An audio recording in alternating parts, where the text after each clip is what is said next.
Hey, all right, yeah. Welcome to the 201st, man. That's weird to say. 201st episode of the Saw Stage Podcast with your host, me, Nat from Nap's Naughty Works LLC. Tim from Gears and Fire. And Josh from North Country Woodworking. But hey, we got Colton from Coltcrit with us today. Also from Beat Around the Bench podcast. We met him over at Workbench Con, had many libations between bourbon and, well, whatever else we could find down there in the first floor of the hotel at the late evening nights. But you know, he was kind enough to join us and do a little cross podcast pollination, and hopefully eventually we'll end up over there on the old Beat Around the Bench. But 100%. Colton, how the hell are you doing, man? What's going on with you? We'll have, the regular, like, how'd you get started? What brings you to the making world and all those things. But how you doing, man? Dude, I'm ecstatic right now. Dude, the last 3 weeks have been nuts. So I recently left the full-time world, which I guess this is more on the background part you're talking earlier that we're gonna hit later. But I'm still doing Coltcrit, right? But I started a job with XFR furniture repair. Okay. So it's extreme furniture repair. That's actually funny. I don't know if that's redundant, but yeah, XFR is the company. And I just found out about it through a buddy of mine. His dad is a partner with the company. And it's been nuts, man. Like, still getting to do like the woodwork stuff, learn a lot about finishes, and I have a consistent paycheck too. I haven't got paid yet. It's only been the first 3 weeks. Yeah, this Friday I think is my first paycheck. But it's been make nuts, sure man. you get that paycheck. I'm just saying. Yeah. Dude, it's I don't know. What was it? My first week, it was like I started on that Monday and it was Thursday, and I rolled over and looked at Crystal, which is my wife, and I was like, for the first time and probably ever, I mean, outside of when I was doing the woodwork full time, I was like, baby, I think I'm actually excited to go work for somebody. Like I'm ecstatic, and I don't know. It was a first time for me with that. And to work for somebody. Yeah. And first time to be excited to go, like, truly excited, and yeah, I don't know if I'm gonna be it's been neat. I don't think I want to work for anybody after the Air Force. I'm gonna tell you right now. Yeah. Dude, I mean, I encourage you don't, man, but yeah, it's good. And it's a step, I do hope to go back full time into, like, whether woodworking or something else, or maybe a branch from this. This is a young company, and but yeah. So you're saying, like, branch out from what you're doing right now, like maybe create like your own department within XFR. Yeah, I mean, I don't know how much I could say, but potentially like franchise. Like I would very be like cool. the North Houston franchise, or that'd be something dope, like dude. That. So yeah, and they have a Dallas franchise, which with XFR itself, there's only 5 of us in Houston. But we work with First Team, which they basically, a majority of what we do is, like, after a fire or water damage, we'll take all the hard contents, right? And like any furniture, tables, chairs, you get it. And then the First Team handles the rest of it, like dry cleaning and stuff. Like, say your house has a big fire in it, but some of the clothes are salvageable. Like, depending on the fire, there's like, they'll smell like smoke forever, but they have a really intense, like, ozone machine. And so they do that. Then they moved on to like electronics and then firearms too. That branch was pretty cool. I got to go see, it's old Josh in there who runs that. And he was repairing like a World War II Luger. Yeah. And he was actually going to, like, completely rebuild the handle out of a walnut. He had like an 8-quarter walnut slab he was going to do out of it. I was like, oh man, yeah, I'll if you have the blank, I'll throw it on my CNC and we'll cut it. And he was like, no, I'm doing this completely by hand. I was like, oh wow. But that was interesting. No, I have no patience for the by hand stuff. Maybe when I'm older, I'll start to whittle some wood, but CNCs and lasers all the way, baby. Yeah, so that was like 3 weeks ago. I was like the second day I was with XFR. So I'd like to see if he's made that yet. I don't know. I'll shoot you guys a photo if I get to go over and see it. So, extreme furniture repair. I'm assuming within your 3 weeks so far, you've seen all sorts of furniture roll into the store at varying degrees of quality. I'm assuming there's no IKEA stuff rolling through there. So what sets the limit as far as what you're going to work on, that type of thing? So a lot of it goes through insurance adjusters, right? And so we're actually on the team, kind of on the same team with the insurance adjusters usually. So yeah, basically so a lot of times they'll send us pictures or stuff and communicate with the XFR team to see if it's worth salvaging. And so I don't know, we brought in it had to have been over $100,000 piano, right? And it wasn't. Yeah, we do a lot of piano, surprisingly. Yeah, and it was this big. It's a big Steinway. I can see that. Yeah. Oh, I've heard that term. Yeah, I don't know all the names of them yet. But Steinway is like the friggin' Ferrari of pianos. Yeah. So we were bringing in a stand-in piano the other day, and he was like, "Be careful with this. It's like $180,000 piano." I was like, "It's a stand-in piano." And he was like, "Oh, it's a Steinway." And I was like, "Okay, you got it." Wait, but hold on though. Okay, I'm wrapping my head around this right now. Yeah, $180,000 piano. First of all, who has that? Okay, yeah, it's like an heirloom that Pat was passed down. There's I got this piano I need you to fix because of X, Y, and Z. And oh, by the way, it's super expensive. What? Oh, dude, we've been in some expensive houses in Houston. It people who are art collectors and stuff. But apparently with Steinways, just from the brief little bit I know, they don't make them like they used to. Nowadays, they're made in China. And this one was I guess it was made in the U.S. before that. I'm not sure where they're made, but not in China. And so this one was pre that. So it's kind of hard to even replace. And insurance, for them to pay us several grand, or I don't know how much we're making on it. But versus having to pay out the whole 180 on insurance, they're heck yeah, do what you can with it. But I don't know. So everything, it's challenging my woodworking experience because everything I've done before was I'll make it from the ground up, right? And I normally try to do it out of solid wood. I've never done much veneer work, and maybe just some edge banding here and there.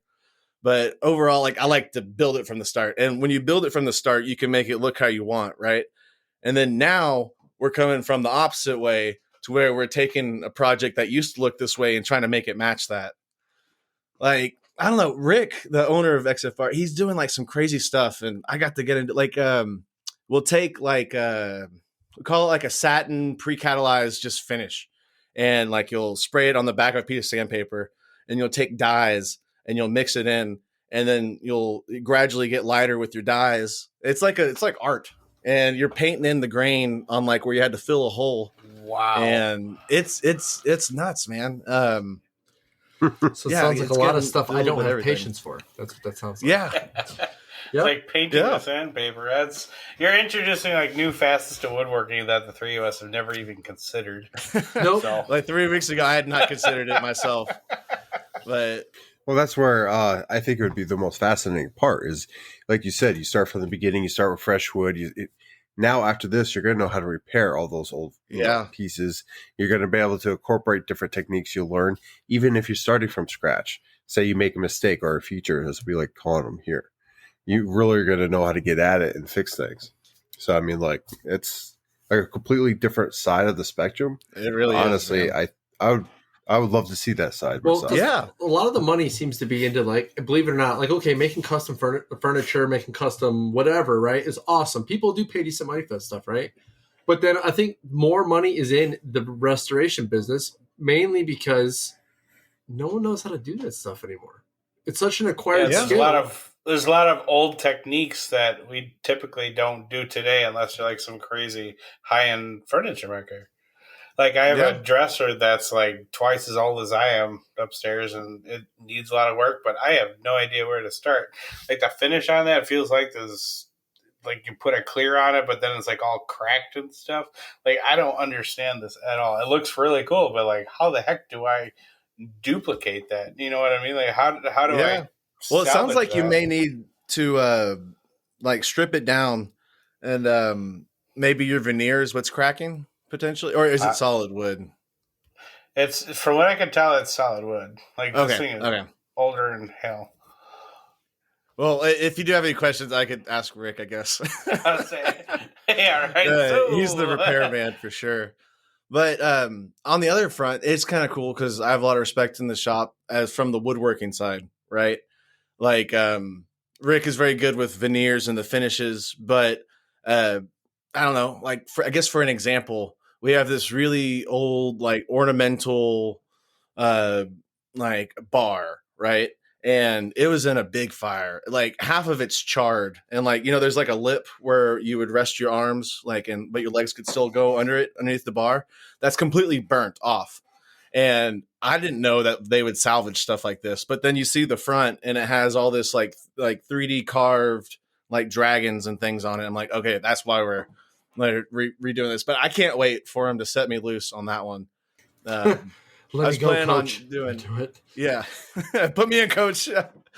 I plan on doing, I don't know, some sort of maybe poplar, and then doing like some dowels into it, or dominoes, but I don't own a domino joiner because I'm poor. Dowels are fine. But don't let the green boys tell you any different. Dowels are fine. Yeah. No, I do have one Festool piece in my shop, and it was a gift, and I have used every bit of the $700 of it. It's the Festool Rotex. And yes. I got the biggest one they made, and the aggressive sander. Yeah, with me sanding, especially sanding through a lot of like epoxy. Yeah, that thing will eat, and it's hungry. Like it's a good one. But yeah, so I guess, do we want to get into where I started all this nonsense? So you fast forwarded a little bit. Yeah.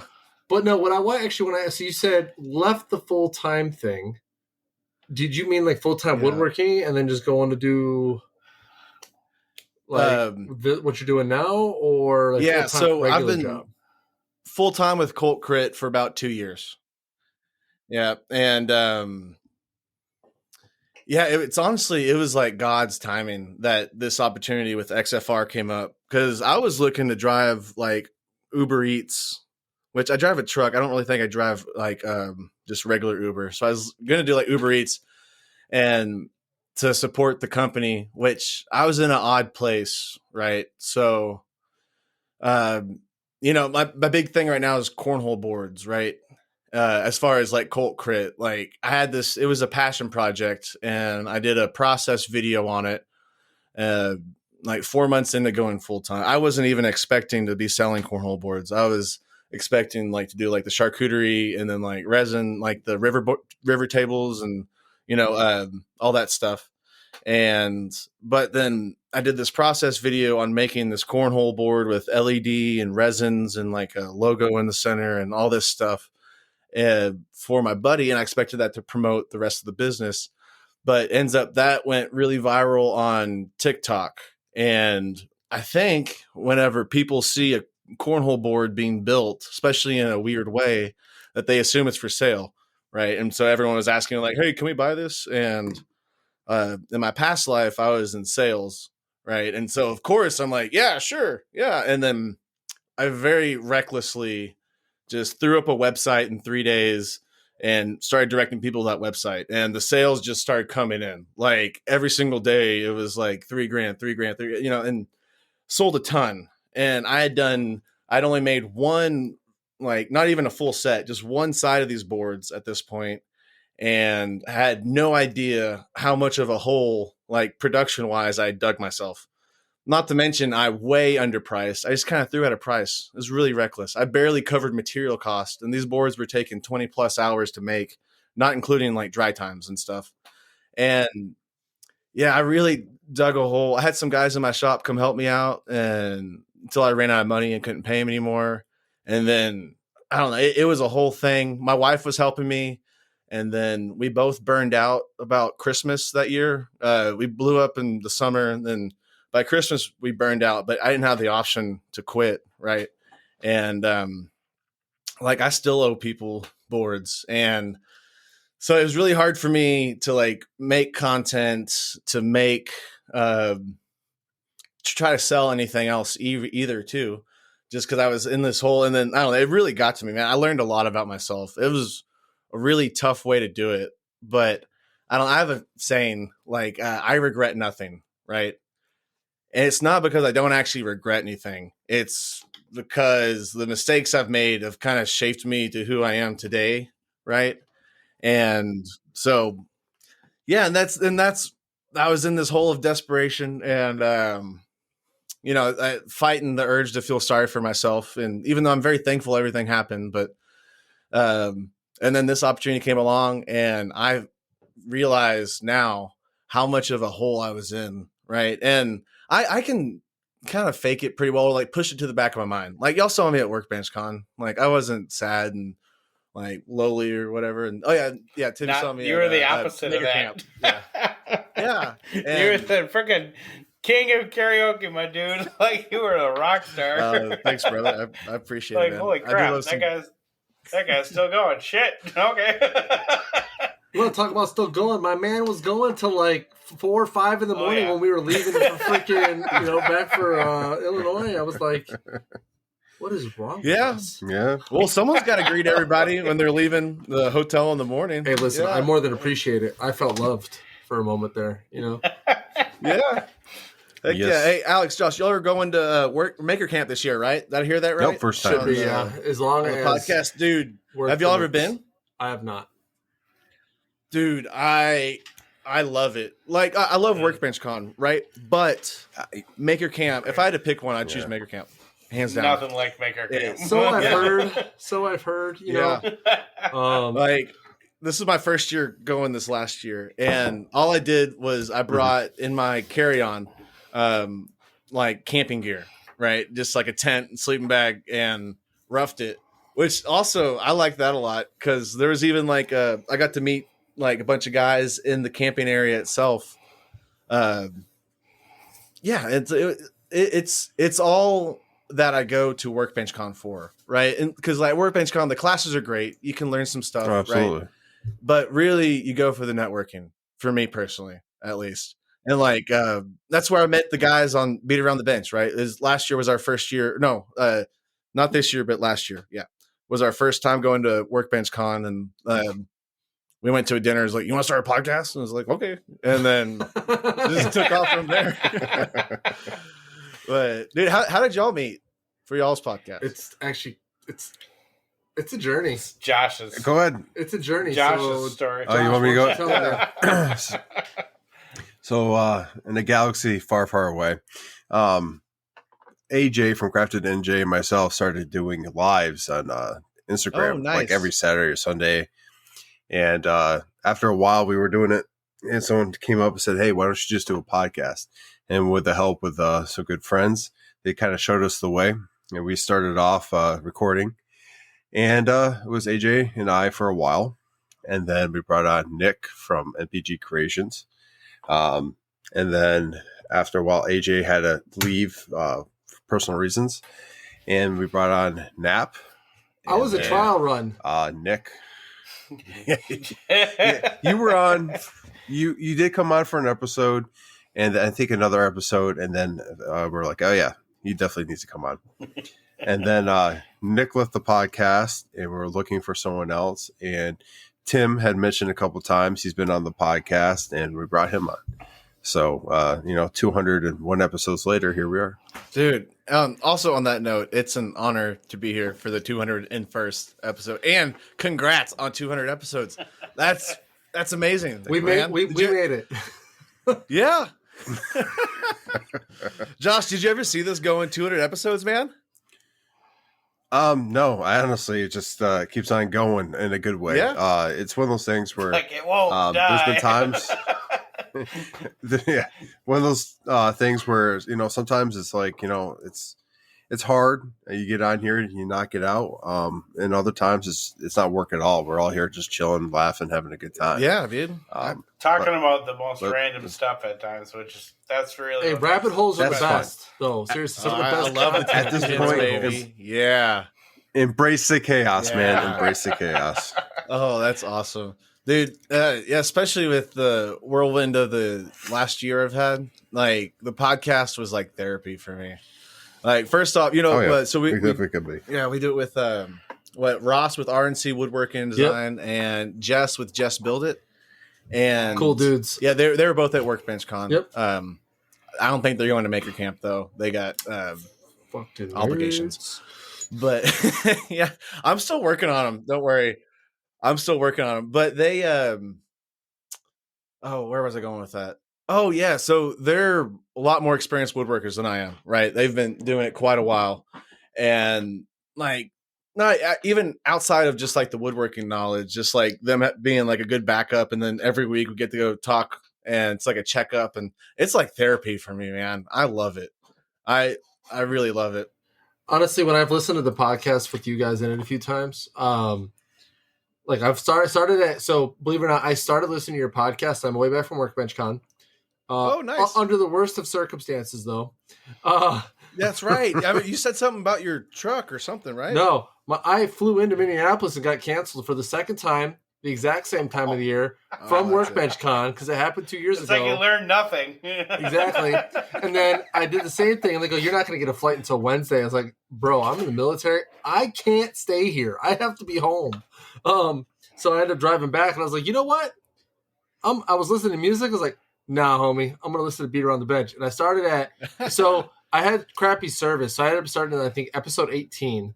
And then I went back when I got back to my shop and started listening from 1 on. And I was like, man, these guys have progressed a lot. Like, you could tell, like, where you started kind of new, kind of like these guys did when I listened to Sawdust Nation podcast from episode 1 up until, like, 40, I think. And then eventually I came on to 50 and then, just been listening ever since. I was like, it's crazy how much people can grow from, like, just a couple episodes, some feedback. I mean, your guys is, I can't, what do they call that? Skits, but, like, segments. There we go. Your segments of your podcast are dope. Like, I like was it Bourbon of the Week, Wood of the Week? Like, I learned some stuff about ePay and a bunch of other different. I was like, this is cool. Like, I like it. I learned about white oak being toxic when you saw it, when you put it through a table saw. I was like, oh, this is crazy. I'm entertained and I'm educated. That's a solid podcast right there. Oh, dude. So, like, okay, we're 201st. You guys just started. How many episodes are you up to now? We're at 50 something. So 50. We do one a week. We just post them on Fridays, and I think we only missed 1 week last year. And yeah, but man, I really appreciate the support, guys. Especially from a very well set up podcast as y'all's is. I give way too much credit. You hear that, Josh? You hear that, Josh? way too much credit. Well established. We have another drink. I'm gonna tell you something. I really appreciate it, but yeah, dude, it's so funny story. I was in the shop months ago and I lost all power, right? But I was in like a deadline rush on getting a project done. And I like that sound. Yeah. But where was that? Oh, I lost all power, but I still had like a radio that ran off batteries, right? And I went to my phone and I always listen to Spotify. And the only thing I had saved in Spotify was episode 1 of our podcast. And I was like, nope, I'm going to work in silence. I can't listen to it.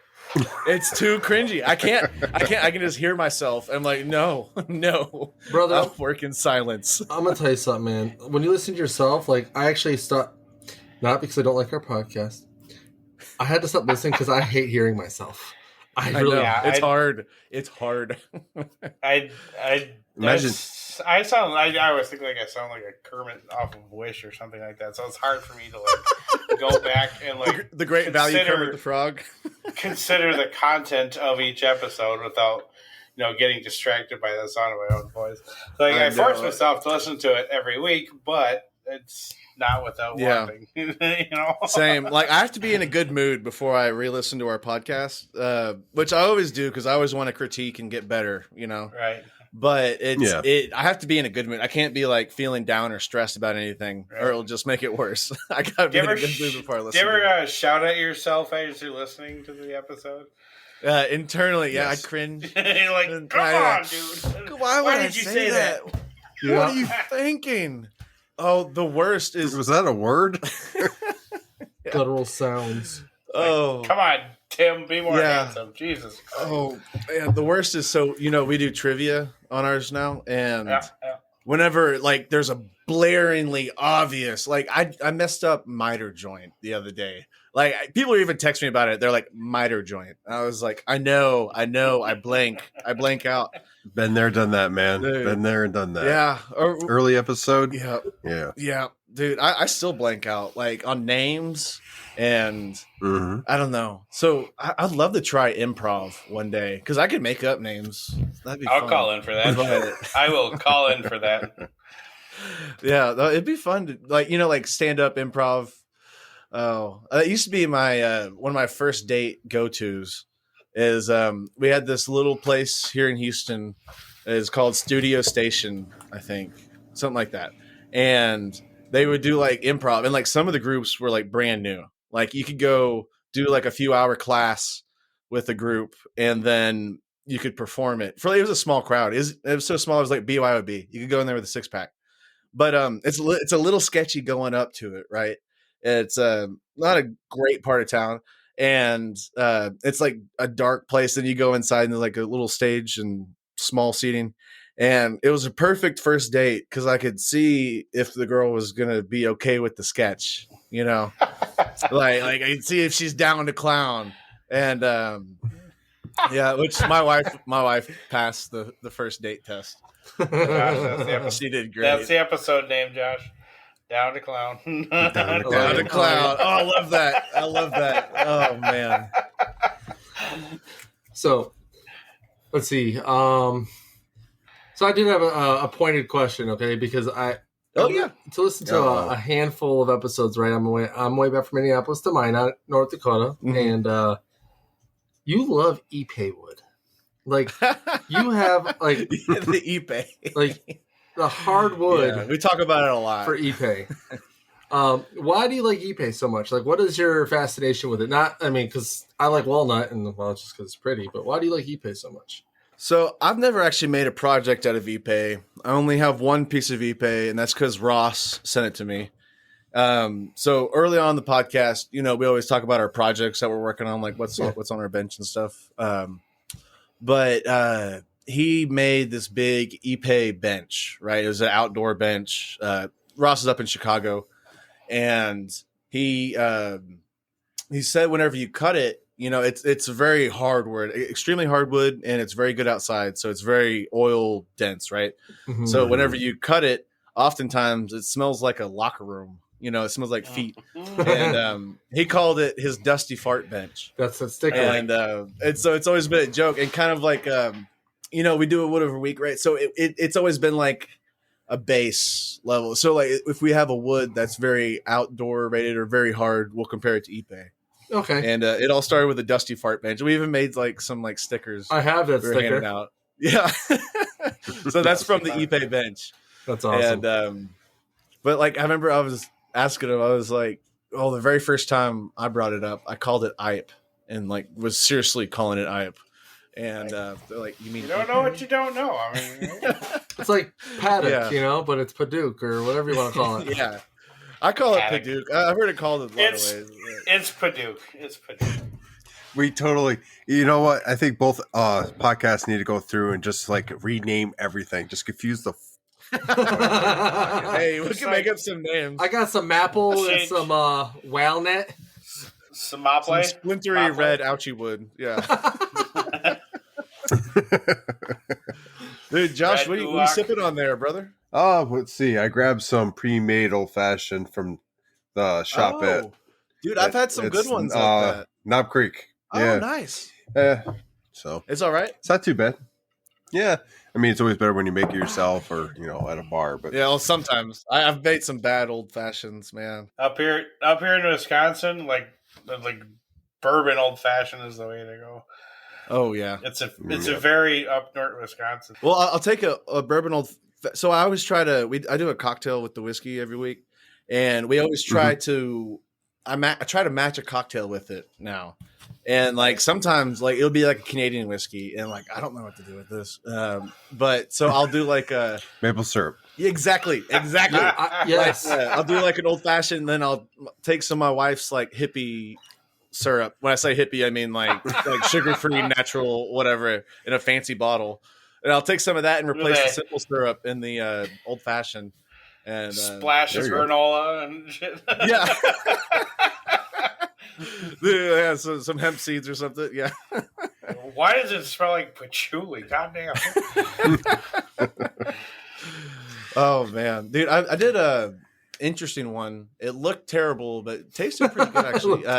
It was I did like a habanero sauce in there as well, like just like a dash, right? In an old fashioned. I don't remember why. I think it might have been because it was a sweet whiskey, and I was trying to like do like a sweet spicy taste on it, and offset it, yeah, and it so like the sauce muddled it, right? So it was like real cloudy for a cocktail, but it turned out pretty good, which is I like it spicy.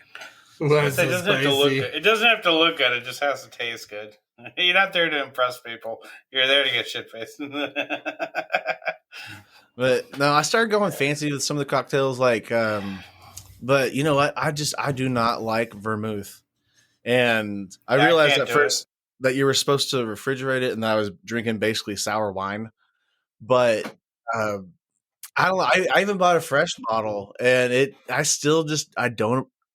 not. Anytime I taste it, I'm like, I'm not glad I'm tasting this. Stan says black whiskey Colt. Black whiskey.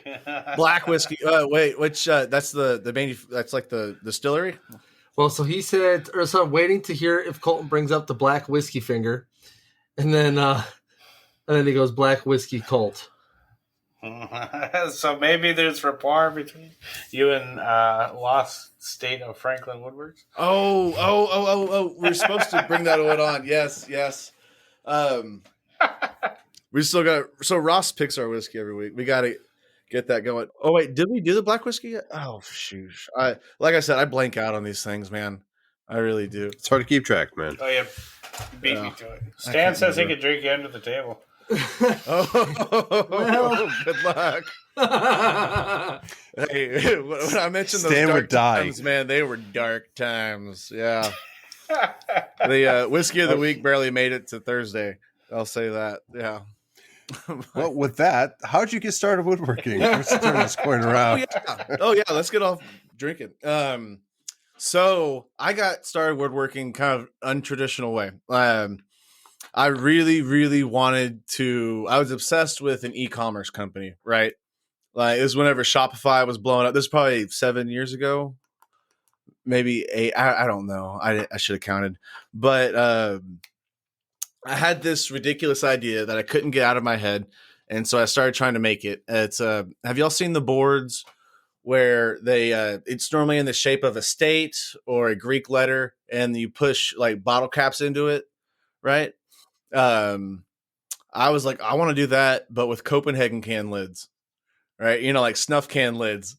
And I made a few and I thought it was cool. I thought it was a very niche product that I could see one being in every frat house, right? And, or like man cave and whatever. But I couldn't get out of my head. And so I was like, all right, we're going to do this. And, so I started making them by hand and like with like basic Ryobi tools. I still use those same Ryobi tools, by the way. But someone told me about a CNC router, and I was like, okay, I'll check it out. And sure enough, I went with Xcarve. I know it's not a popular brand in this community. I've found out since. But I got the Xcarve, just 1,000 millimeter, and I was like, oh, that's a monthly payment I can do. And then I got that and then started prototyping some more. And that business got stopped at the product photo phase, like trying to get photos of all the products with Home Depot plywood and whatever. It just never got off the ground and completely my fault. But from there, I was like, started doing some stuff on the side, you know, like, I remember I made like a plaque with a horse on it for like my mom's friend or something. And then we got into charcuterie boards, and then I got the little JTech 8.5 watt laser that goes on it, and we were able to engrave. And and just from there got into the woodworking and expanded. And now we're using all the hand tools and chisels, and I love it when I don't have to use the CNC on stuff. But the CNC is so awesome and makes stuff really great too. But yeah, so that's how I got started with the woodworking stuff. And yeah, and then I was doing that just like on the side. Like, then my wife she wanted to be part of it as well. And so she got into the epoxy resin, right? And we're doing like little coasters, and like inlays was a big thing for us. Just carve something out with a V-bit on the router and then do an inlay in it. And we made like some stovetop covers and you name it. And yeah, and then eventually I had just enough backlog. Like I said, I was pretty reckless. What was it, 2 years ago? I had just enough backlog to cover like my portion of the mortgage for like 2 months. And I was like, oh, this is a great idea. This is a great time to quit my day job. And in hindsight, for a nugget for anyone listening, you should probably get a little more than that. Not to discourage anyone from jumping in head first, but it was very difficult. And I was like, I'll find something to make. And then luckily the cornhole stuff blew up, but I didn't handle that very well. But yeah, I do think about often, like if I would have just took the time and been responsible and been like, hey, everyone who wants to buy these, hold up just a sec. Let me figure out how long it actually takes to make these. Let me find out what my actual material cost is on these. And let me get back to you. But I felt like I had to strike when the iron was hot. But yeah, here I am. I regret nothing, but I wish I would have done a little differently. Let me tell you something, brother. You're a little hard on yourself, I think, in some aspects here. Yeah. Diving in head first. So I think a lot of us that started the woodworking thing, we all dove in head first. Really, honestly. Yeah. My come up was I had a retired Marine tell me I needed to get a Shipoko because I wouldn't regret it and that the machine would pay for itself. I started with American flags. I didn't have a CNC. I was doing I think I did my unions. That was the first thing I did with a CNC, and then it took off.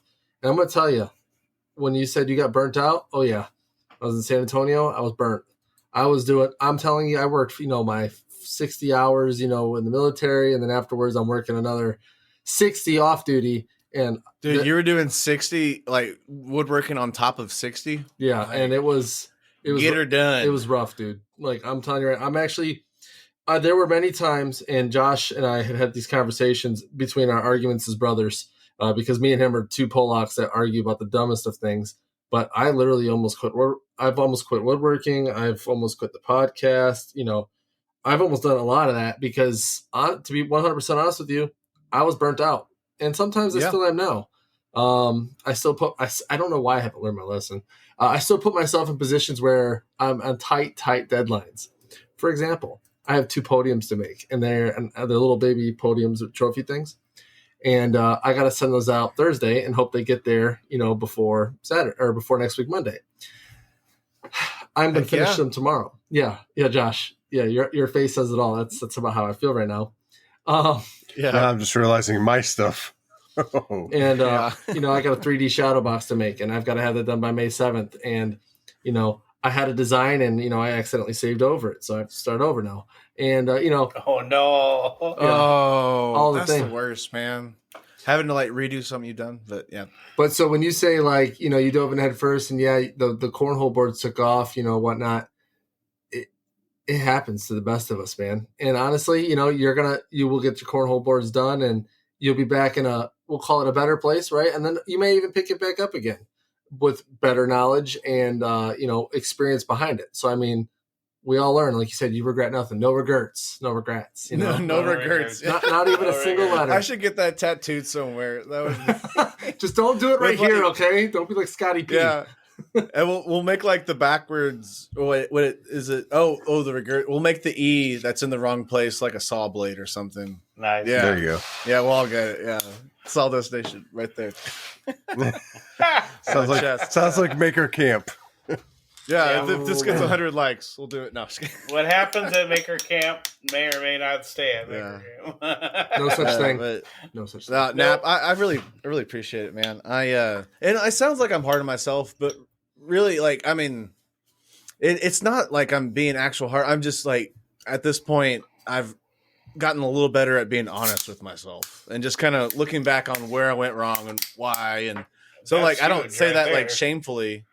I say it all with just realizing where I've come. And also that's the power of podcasts too. If I tell my story and maybe someone can do their story a little better, a little different from hearing my story, man. And that's my hope with it. We're in the right podcast for that, man. That's what this is all about for us. Yeah.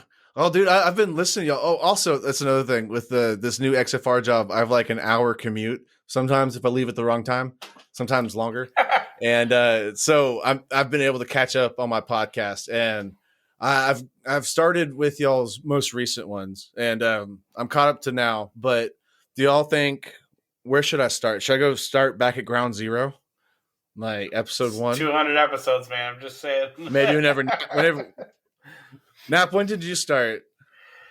I started at episode 50. 50? Okay. 100th episode was pretty good. 100, yeah. Okay, I'll just start. I'll just bear with it. If you start from the beginning, bear with it, because no, trust me, I get it. It was tough in the beginning. Well, the struggle's real, man, and I feel like people understand that. Because, like, it was super humbling, not to bring it back to BATB, but to, like, when people would, like, come up and be like, oh, I started back at episode 1. I'm like, and you kept listening? Like, yeah. What? Pretty much. And, like, I feel like people understand that. And I also feel like people receive or can perceive, like, when people are being genuine, right? Mm-hmm. And I feel like people really appreciate that. And yeah, and that's another thing that helped me with just being blankly honest with like my situation and stuff was I don't know. People can read that in the room. Whether you like it or not, they will suck out the cringe. They will find it. Yeah. Oh yeah. Well, I mean, relatively speaking, I mean, there's a lot of folks that, there's some very successful podcasts out there as far as like viewership, downloads, and all those things. And, those are great and everything, but behind like ours, and I'd say like even Beat Around the Bench, very community centric, if you will. Yeah. And we don't forget where we came from necessarily. People get big and they kind of go do their own thing. Solid Station Podcast, it was founded around the community and all the makers and us helping other makers. And yes, we're busy. We have lives too. And sometimes we can't help everyone we want to. But through listening to what we talk about on here, I think that's what people take out of it is like, we're here to help out. And that was some feedback I got from some folks was you guys have a different way of approaching it. It's not a business transaction. It's a you're actually here to help people type thing. Yeah. So help people and kind of have like a hangout vibe too. Yeah. We're, like in other words, like we're not talking at you, we're talking with you. Exactly. And dude, and y'all do it live too, and you can like take questions. Yeah, we have our Patreons. Few Patreons. That is so cool. Right on the YouTubes. Hello. If you guys haven't set it up, I would. It's been a huge benefit for at least us. Our Patreons get to jump on. They watch us live. They add input to it. Some episodes were rough. They'll add some questions in there, and we just go off from there. So it's been a huge asset to us. Our community, in order to be a community podcast, we figured we need a community input, and that what's better than a live input for people that sponsor us. So yeah, dude, that is really cool. We have not touched YouTube at all, and I know we need to, but yeah, all three of us were busy too. Yeah, it was which is no excuse. It was a new concept, though. Someone actually legitimately was like, hey, why don't you just do it live on YouTube? Even if it's a few watchers, like right now, for example. We got 3 people watching us right now. And, because they're able to take their time out of their night to listen and add to the podcast. We don't have a huge viewership, during our recordings, but it does help, when people are like, yeah. Oh, yeah. Some people sometimes will get down a rabbit hole, and then you'll get some of the awesome stuff in the back, except for the Lost State of Franklin guy. Yeah, Stan, screw that guy. Man. Yeah. Stan's good for keeping us humble. Yeah, his favorite flavor, his crayon is red. Oh, that's funny. Like even before I became a co-host on here, like on Thursdays, and I was out in the shop, I'd always put on an episode of these guys. Because it feels natural. It feels like guys hanging out in the shop, That's exactly what we want it to be. Yep. Exactly. Dude, and I was like, you know what? I need to help these guys. So then I bought myself a Patreon, and here I are. oh, dude, that's one thing that's blown my mind. Like since my first time last year attending Workbench Con and getting plugged into the community, it's exactly how like I was looking at like the woodworking as a business in general. As in like it's not a sum zero game, right? Like food in your mouth is not food out of my mouth, right? Like ELE, everybody love everybody. Like let's go, and like the collaboration so encouraged. It's been an awesome ride. Yeah, like I don't know, getting plugged in. It's really been great. It changes things, don't it, man? Like your really perspective does. on stuff. Yeah, and just the ability to learn at a moment's notice. You know, just, reach out to like, oh, this guy does epoxy. I know. I'll ask him. You know, normally people are really Like- willing to help. I know I can ask Nap about taking apart, some spindle shafts. Yeah, I'm not gonna lie. Like I'm listening and interacting. So believe it or not, this entire time I've been pulling and messing with this. Is that really a spindle shaft? It sure is. Yeah. Oh, This is not me taking apart my production spindle. It was my production spindle at one point. So Daniel over at PW and CNC, he has me and Josh and a few other folks that are within the community that help him with things as far as research development and like how to make things better. Well, my task, because my 2.2 water cooled it became a quote unquote doorstop because I have an ATC now. And I told him, hey, I'm more than happy to dedicate my 2.2 to the cause. I'm currently working on trying to figure out how we can help customers replace the bearings on their spindles, because the only thing that really goes out on spindles is bearings. So I'm trying to figure out how you take steel ball bearings and turn them into the ceramic ball bearings, which tend to last longer than your steel, apparently. You need a bearing puller. Yeah, well, dude, that's high speed, man. It is, but I'm also dumb, so we'll see how well it works. Dude, what a cool opportunity though, like to be able to pull stuff apart, and I mean that's the best way to figure it out is just reverse engineer it. Yeah, there's a lot of that. So I do have a question. Sorry to cut you off there. Oh, I have a question on PWN CNC. Like just humbly, I'm almost too afraid to ask at this point. So what all do they do? So Daniel. Okay, so starting in 2019, Daniel was starting up with his 3D print farm, and it wasn't a farm at the time, right? It was a couple 3D printers. His Shipoko XXL. He started off with like modding that machine. He wanted to make people's CNC experience better overall, in the use of the machine. So we all know like Makita routers, for example.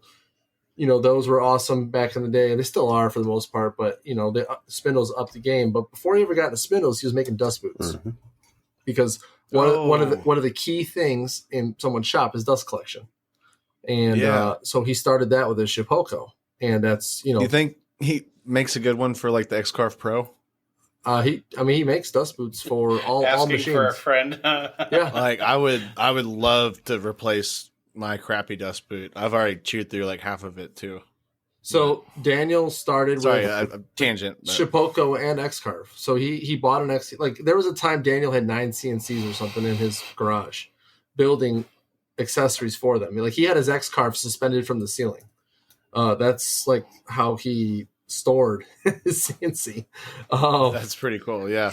But so he started with that, and then eventually spindles kind of started entering the game. Now spindles have always been a thing, so like we all recognize it's not a new idea. However, it was a very foreign idea to many folks in the hobbyist CNC world. Not so much like the Avid, the Shop Savers, and those things, because those all come with spindles. So he decided he started with an Amazon kit. It was the Hunyang like Mr. Cool spindle something or another. And he hooked it up on his Shipoko, and I was like, well, I want to do that. So he helped me out, and we outfitted some things. And then eventually it turned into, well, how can we make kits for the community? So then he started making the kits or started with his first production kit, and it kind of took off. So it went from a 1.5 to a 2.2, and then did a 110 version, a 220 version. And now, I mean, shoot, after that, it was like spread like wildfire. Because once that happened, the next question was, what about ATC? And he's like, well, crap, let's try the ATC. So he built an ATC for the machine, as you saw at Workbench Con. They had well, I mean, I've been hearing about that the last few episodes too of Sawdust Nation. Yeah. So he came out with that, and then realistically, it's just kind of been history ever since. And obviously, there's always product improvement and those things. But Daniel is specifically in the market to make everyone's CNC experience the best it can be. So giving everyone the power of a production machine. Okay, that's awesome. Because at first I thought he was making CNCs. Then I saw you all at Workbench Con, and I was like, "Wait, these are Winfinity, yeah. Were they one CNC for newbies? Yeah. Yep. Yeah. And okay, that clears the air, man. They have a good website just to like go shop from. Yep. It sounds like I'm plugging them. I'm not, no, you're fine. www.pwncnc.com. Nice. And if you Sawdust Nation 981, you get some monies off your purchase. So, well, I think he could probably tap into a good dust boot market with the X-Carve Pro, because the one it comes with, not to be a whiner, I'm very thankful for what I got, but the dust boot could be a lot better. Yeah, it's most CNC machines. So it's funny. Yeah. Oh, yeah. Oh, really? Yeah. It's funny you say that. I've only been X-Carve family. Like, I got the X-Carve 1000mm and the 4-foot X-Carve Pro. Oh, so that Pro, the one that came with my Shopico is pretty solid. Still going. Still decent. Yeah. So I see part of your X gantry, Tim, in the back of your shop. That's your Shopoko? There she is. That's Betty. Oh, man. I call her Betty. Let her eat, dude. She's my gal. You know what I mean? I just had to replace the spindle on it because the freaking casing broke on it. 3 years I got out of this like super cheap $80. It's a compact. In 3 years, did you change bearings at all? Yes, it is. Brushes. Excuse me. I'm thinking spindles because I hear cling cling up in there in the right hand corner. I'm sorry. Yeah. No, like I said, I mean, the bearings, maybe they have limited life left on that guy, but like I said, the router itself still runs. I just need 2 wrenches to take stuff out instead of just 1. Oh, I got you. So, yeah, that's how I'm doing mine with 2 inches. But I just got to say... Oh, no, you go ahead. I was just saying, like, they have 2 spindles on their site. There's one, like the normal one, which uses like the Acme super cheap like collets or whatever, and then they also sell the same thing, but like it uses an ER11 collet system. They are not the same. Like, I can't buy the $80 one and then buy an ER11 kit and expect it to work with that. That's just a different thread altogether. So I thought, super smart me, I'm going to save a buck. Just go out and get my own ER11 collet set and just like plug her in, then save me some money. No, I still have to use the Acme cheap ones until I actually spend the money and get an ER11 spindle, or I just say the heck with it and go with something from PWN CNC. Yeah. Yeah. Well, but here's the thing. The guys. Yeah. You are the guys. Yeah. With Shapeco, though, like, they don't have support for an ATC, but they do support MTC. So in other words, like, at the end of a thing, I would have to manually change it out. But it so much has faster. that capability. Man. Hey, so I have a big question for you guys. I think this is the perfect group to ask it. All right, so y'all have worked with a bunch of different CNCs, right? And especially a bunch of like could be your first CNCs, like CNC routers. Mm-hmm. See how many times I can say CNC. So what do y'all have, like, is there a clear answer on what you would start off with if you were to start today with a brand new CNC? Say you want to get like a 30-inch bed or less. Personally, I would say Shapeco is great to start with if you're more budget minded. If you have a little extra cheddar, go with Onefinity. That's just my own perspective. Yeah, and I'm relatively in the same mind. So like, if Onefinity wasn't big when I got my Shapeco. Like it was kind of new and kind of just starting, and I was like, no, my Shapeco's way better. But no, the Shapeco is great for intermediate, however, or beginner to intermediate. However, if you want to go fast and things like that, you will outgrow your Shapeco fairly quickly. So the Onefinity is a good start. I mean, hell, even I saw the CNC for newbies machine, and that machine's even good. It's just as robust. It doesn't have like the tubes extrusions, but it's got the angular extrusions and machine plating for the gantry. Okay. That was going nuts. Either way, I mean, it just all depends on what you want to do, man. Because the Shapeco does a great job. Like Tim does some very intricate inlay work with his cutting boards and things, and it works out great. 3D, depending on how you set the Shapeco up, I mean, it could work out just fine. I've done 3D with the Shapeco, and it worked just fine. Belt driven though, that's what kind of pushed me away from it. And they didn't have They didn't have the HDM or the 5 Pro out yet when I bought my Onefinity. So I think if I waited longer, I'd probably still be with Shapeco, to be honest with you. This is belt XY, but it's a screw. That's mine is. Z. Yep. So I guess my answer falls in line with them, but I'm going to go a little bit rebel here and be. Yes. So Shapeco is good, budget friendly, but I feel like you can go to CNC for newbies and get a better machine overall. So I started with the X-Carve. Not that I regret doing that because it's made everything I've ever asked it to. I've had some issues here and there, but if you're starting off and don't know what you want to do, start with Shapeco. But if you're interested in getting a machine that you can fully customize, I think CNC for newbies might be on the side there. And then, if you can spend a little bit more, go Onefinity. Yeah. But I think the intermediate one there would be the CNC for newbies. Because they have a lot of options, and you can honestly get a decent machine for a decent price. So, Josh, how old was your X-Carve? Were you rocking the DeWalt router? Oh, yeah. Yeah, absolutely. Yeah. Yep. Yeah. Yeah, well, yeah, they're all Makita now for the... Are they doing their own router now? No, they still Makita. Pace. So Makita. But this will work with that too. Oh yeah, that's what I'm saying. It's a 65 millimeter, just like DeWalt, just like Makita. Yep. But this is only $80. Yeah. I mean DeWalt. I mean honestly, when I switched over to the spindle, I took the DeWalt off, and I now I have like 3 or 4 routers that I get to use. So I mean, it was a win-win in the end. But I can't lie. Yeah. My CNC held up. It's done its thing. It's old. It definitely needs I put some wear and tear in that thing, but it's working. He needs a refresher, is what he's saying. But... Yeah, I need a tech refresh.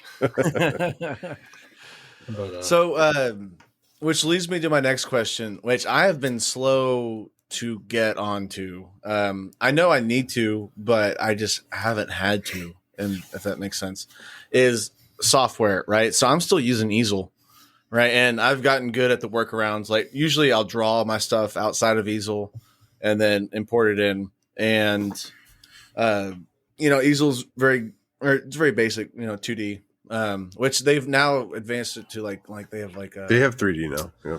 Like cabinet software. And then within the last year, I guess they came out with the 3D stuff, which I've never tested it. I've not done a 3D carve, but what softwares are y'all running?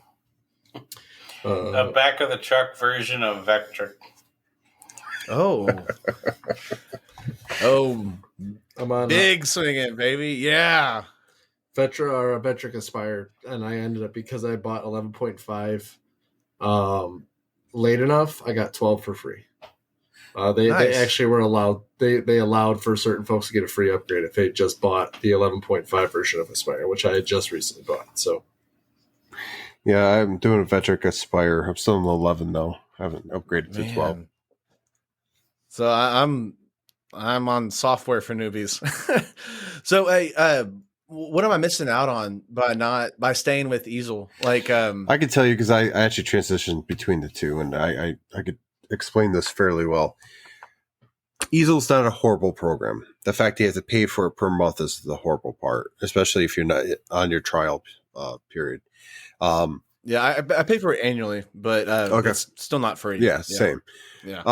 But you're not limited in the fact that I like the fact you could edit everything, on the spot, stop it, edit, go. I mean, that was beneficial. There was the fact that I used it for so many years, and I knew what it was going to do. Like, I had no doubt that I could get away with this or that or the other thing. Vectric, on the other hand, when you design something, you're not going to be able to change it right on the spot. You got to go back to your computer, change it, and then send it to the CNC again. But at least there's so many more tools that you can operate on. The cleaner lines, V carving's much easier. 3D carving's much easier. You can see what it's going to look like. Really see what it's going to look like in the preview mode. I know that easel allows you to see that, but it doesn't really. It's a very basic view. Yeah, I get what you're saying. And you can make it like high quality where you can literally, like, if there's a mistake, you're going to see it, so you can go back and change it before you do a carve.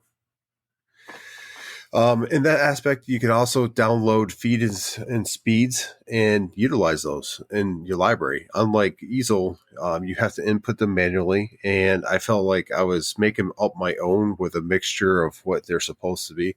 With this, I get a little. Oh, they have like a catalog you can choose from? Yep. You choose the bit. No. Yeah. And you can. Oh, that would have saved me so much broken, little, tiny, expensive metal. Yes, exactly. That would have. And you still go in and you can still edit it to your machine, right? But I mean, you're getting closer to the manufacturer design of the bit. There are a lot of benefits to Vectric where I would say place your money to a higher end program. And it's Carveco too. So you got Vectric and you have Carveco. Both of them. I talked to the Carveco guys at Workbench Con. That one seems really tempting. It's honestly, I think it's a closer fit for easel users because it's a similar feel. Stand by on that because I have not used it to the extent I have Vectric. I would like to purchase it. Which I'm not afraid to learn a new program, especially if it's going to have good benefits. Oh yeah, absolutely, man. But yeah, it's one of those things where once you step out of easel, you're going to realize a couple of things. Honestly, there's some benefits to having it. Like I said, edit on the spot. Like there's been times I saw something happening. I'm like, I'm going to change this up. Continued. Able to do that, which is okay. That's a great capability. But I'm okay with losing that capability for the stuff I can do with Vectric and Carveco. It's 100% worth it. Nice. So I can't even fathom what better software we're doing. Like I said, dude, I need to bite the bullet and just buy it. It's pretty expensive, right? Yes. Yeah. But is it a one-time payment or is it ongoing? It is one time until you upgrade. So I'm all about the one-time stuff. So that is also something that's better to me than easel, because I remember when easel decided to crank their price up a little bit based on the subscriptions and whatnot. They do it all the time, yeah. But I bought my Vectric, so I did upgrade mine. So I had 10 first, and then I went to 11, and I got 12 free. But the upgrade fee between the versions was not a lot until it hit 12, because 12 had like a whole remaster. But you don't have to upgrade. You know what I mean? If you're comfortable with the features that you got, then that software's yours. Like there's no pay more later type thing. So you know what software I'm excited about? What's that? We saw them at Lightburn Workbench Con. The Lightburn one, they're coming out with a CNC software, which I like. So I use Lightburn for the laser, and I like that you can control every little aspect of it. Sometimes you have too much control and you're messing with the gerbil stuff, and you got to go watch a YouTube video to get it back right. But one of the biggest things that I wish easel could do, as far as like cutting these cornhole boards out, is I wish you could pick which line. I'm sure you can do it in Vectric. Like you could change the order, right? So like mine, like I'll cut 2 cornhole board tops at the same time, right? And so it'll like carve the center and like this one, and then it'll cut the line between them, and then it'll do the second one. But if there's any bow in that plywood, it's going to raise it. And I'm trying to go down within like a few thousandths of an inch of this plywood on the bottom. That's a whole nother story. But but I wish I could tell it to just cut that center line last, because I don't want to have to spend the time to do a whole nother carve, which saying it right now, it doesn't seem like that much more time, but cutting down minutes in a production, trying to get a production mindset adds up. But you can do that in V-carve, right? Like, hey, cut this second with the same bit. So yes, you can do that. You can tell it which order you want it to go in. Yes, of course. But let's say you mess up something, right? So I haven't fully perfected it yet because I just recently put the Mazzo stuff on my Onefinity. But you can actually do start from last line. So like, let's say you're cutting something and you don't necessarily want to reprogram the whole file. You could say, okay, I want it to start after this bit change or this line, and you can start from just there and go. That's there. Cool. Yeah, Lightburn has. Oh, I've had to do that, and it was more of like a drag the cursor on how far you are in the carve or burn with Lightburn, but not to that effect. That's cool. Okay, next time I got $900 or whatever it costs laying around, I'm gonna be a big boy and get the good software. But it might be a while before I have that laying around. But so Vetric obviously is going to be where you design everything, get the file, but you need a sender because Easel's both as a designer and a sender. So you need that middle program. Most of those are free. I'm forgetting and blanking on the one I use now, but it does have that feature as well. I could stop it and then repeat a carve from a certain point. MillMage, which is the CNC software Lightburn's in development of, which should be released in the beginning of next year to late of the year. They're gonna. I got to see the program. I believe you were there when we saw it together, and it does look like an incredible program. Have right then, already have used Lightburn and are comfortable with that. So I think that's going to bridge the gap between people that have had a laser and then go to CNC versus the other way around. Because what we've seen a majority of people within the community as being a CNC user, then going to a laser, it's a little easier to jump into a program and be like, okay, this is pretty much how this operates because it's similar. Turn that table around for other people. And I think it's going to really help, bridge that gap, if you will. So I'm pretty excited to see that populate as well. Yeah. So heck yeah. Oh, so there was one last thing. So hey Josh, was it you that was talking about that grandfather clock or not Yeah, that was Josh. You were redoing. Yes, sir. Yeah, you were doing some sort of clock, right? Yeah, I've been trying to get that last episode or last few episodes. Dude, so I don't know. I was driving. You started talking about epoxy resin with it, and you kind of lost me. So like I wasn't sure what you're doing with epoxy with it, but that's one thing with this XFR job that I wanted to talk to you about on it. So we I haven't dove into it yet, but we another thing that Rick does is refurbish and like get not working like grandfather clocks working again. Yeah. Like going down to the gears and stuff. And I can't wait to see that, like put the magnifying glasses on and get down little gears and stuff.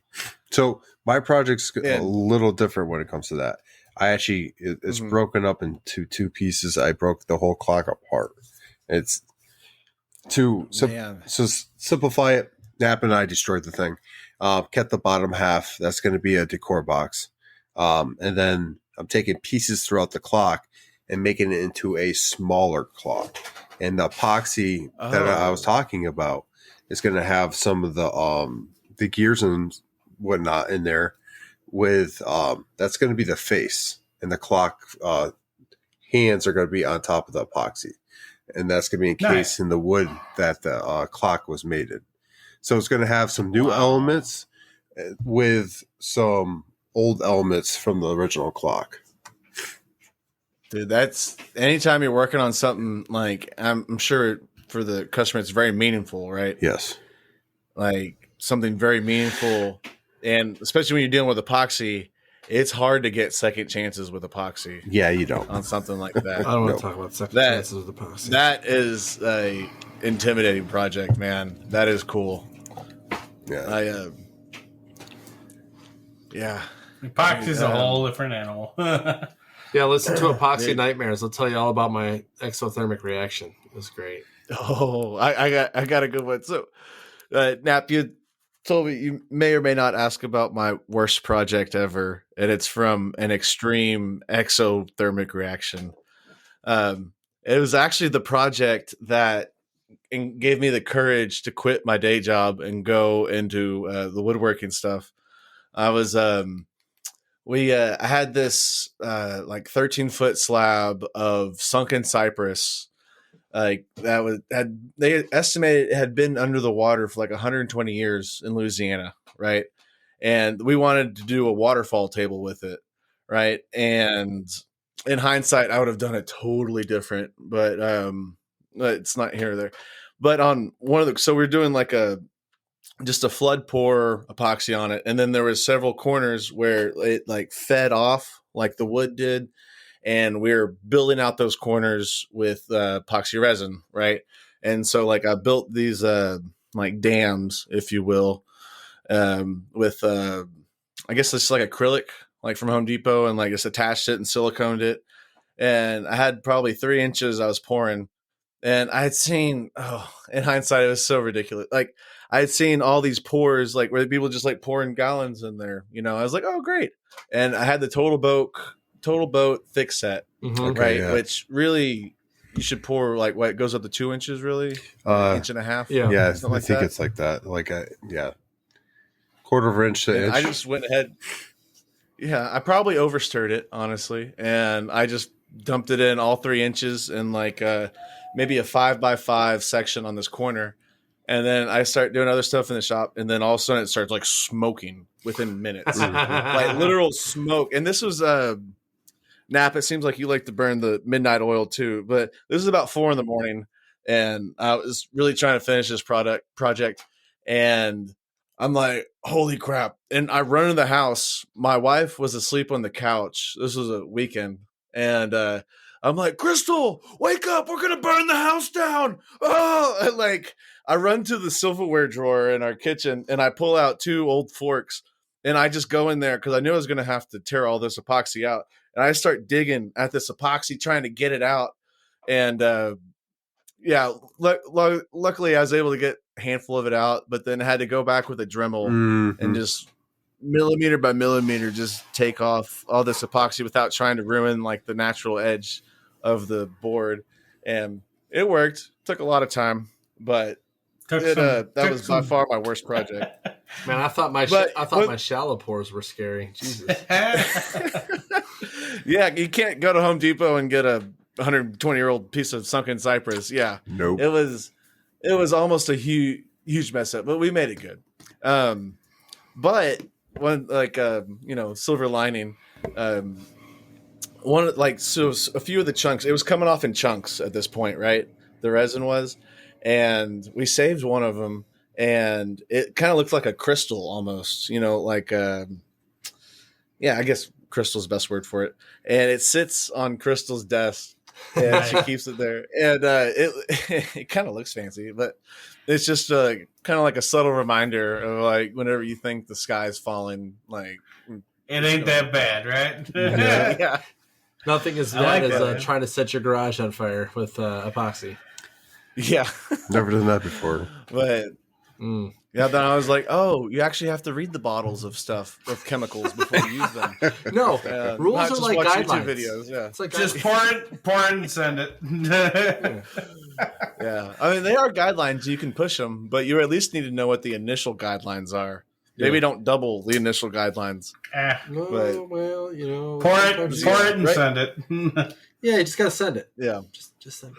Yeah. Pour it. So all you guys work with epoxy resin?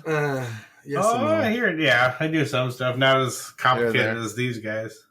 I do a lot of design work with epoxy. If you've seen some of the stuff, I use syringes and stuff, and my open time's got to be like right at like as soon as I mix it. If I'm not syringing it, it's over. Like the letters, the numbers in that clock. That's like an epoxy fill from the back that I carved it out and I shine lights through it. So that's Oh, dude, very similar process to these cornhole boards. Yeah, exactly. Yep. Yeah, hey, wait, Tim, you did a swap with Matt with Wood Mustache. Yep, that's it. dude. Well, you wait. I thought that you made the clock. Do you not like actually swap the project? Like, so you don't actually so we could have mailed it to each other, but we're both going to Maker Camp anyway, so we're just going to give it to each other at Maker Camp. Okay, save on postage. Okay, good. Okay, that makes a lot of sense. I was like, wait, I thought you made the clock, dude. Yes. Okay, yeah. I do a very similar process with these cornhole boards. Whee! Yeah, bring her out. Roll away, roll back. So all the back is. Dude. So it's basically just a V carve on the front, and then after the fact, I went back and carved it out. And then I put LEDs and strung it all around. Yeah, that's pretty cool, man. Oh wait, you even have a thing that like wiggles the mustache, right? Oh yeah, dude, that is some engineering, man. That's what I do. That is extremely impressive. That's my 9 to 5. Yeah, his 9 to 5 is legitimately engineering, and I was like, oh. Okay. Well, it very much goes hand in hand with running CNC equipment and all that. I mean, you got guys like, myself and Josh, we're both, well, at least I'll speak for myself. I'm a hack, and you got freaking Tim over there. Like, I'm designing stuff in SolidWorks and doing all this other stuff. And then, boom, awesome product. And I'm like, hey, we should do that. Yeah, but now, how often can I build something like that? Not very often. That's where you guys take the cake. Yeah, that's well done, sir. Thank you. What kind of wood was that? Walnut. Dude, very nice. I just need to figure out a way to do more of those, but. Well, gents, I think we're going to wrap this one up. It's been a great episode. Colt, man, it's good to have you on here. Nice to see you again. Seeing how well you're doing. Pleasure to be on here, man. Yeah. I can't wait to see y'all in person again. Oh, it's going to be fun. Yes, it'll be a lot of fun. Dude, I can't wait to have y'all on the podcast too. Dude, yeah. Just let us know when. But yeah, just let us know when, and either we do like a one at a time thing, or we do it all together. I think we do it all together might be a little chaotic. But yeah, I think 6 is a bit. But it's a party. Yeah, absolutely, man. Yeah, we'll work it out. We'll figure it out behind the scenes. But hey, we're talking about Maker Camp. Our next giveaway, we're giving away a ticket to Maker Camp. Just let everyone else in the audience know. Is it insider trading to put my name in like twice for that? If you're a Patreon, if you're a Patreon, you get extra chances. Yeah, you get 2 chances at winning when you're a Patreon. So you get your name in the hat twice. So there's benefits to be a part of our Patreon. So just throw that out there if you want to become a Patreon, and dude, I'd love show up at the new when we do the giveaway. As long as you're subscribed to the channel, you get put in the hat twice, and we're going to spin the wheel for that. To be the whole experience. You're going to have to buy your way down there, obviously, and your food and whatnot, but the ticket will be taken care of. A little bit more beneficial than Workbench Con for most people. Yeah, dude, that's so cool that y'all doing these giveaways and stuff, man. Like, talk about giving back, man. That's awesome. So all we're trying to do here. We try. Not all podcasters, get company cars and getaway weekends and that type of thing. No, we give back. Yeah, totally. If we got company cars, I'd be like, what are we doing? Well, that was Tim's deal. Yeah, I'm still waiting on that company car to come in. Yeah. Anyway, with that, let's say our final words. And Colt, man, let's start with you. Yeah, what you got for the people out there listening to the podcast? Live, laugh, love. Don't be that guy. Yeah. Don't be that guy. No, dude. Okay, then. No, dude. Don't be afraid to be wrong, man. Yeah, set your ego aside, and it makes things easier in life, dude. I like that. That's good. I probably should follow that, actually. I feel like you're humble, man. What are you talking about? Sometimes. I'm the most humble person I know. Yeah. Yeah. But yeah, to piggyback, it's our favorite phrase in the military. No, but in all honesty, folks, like he says, put your ego aside. Don't be afraid to be wrong, but also in that, put your ego aside and don't be afraid to ask for help, because there's a lot of people out there that have done it before you, and they probably have all the advice you would need to get through the hardest of times in your shop. But keep making the community stronger, keep helping each other out. And Tim, what do you got, bud? Just to piggyback off of that, you guys know what I say every week. Like Colton said, don't be afraid to be wrong. Knapp says, don't be afraid to ask for help. I always say, don't be afraid to learn. If you already know everything, you won't learn anything. Yeah. Oh, and Josh, that's a good one. Community over competition. Start that road. Yeah. Not a sum zero game, baby. So with that, hey, make sure you get in the workshop. You go make some sawdust, and make sure you're giving back to the communities anyway, because a little bit goes a long way. With that, Sawdust Nation podcast out. Woo!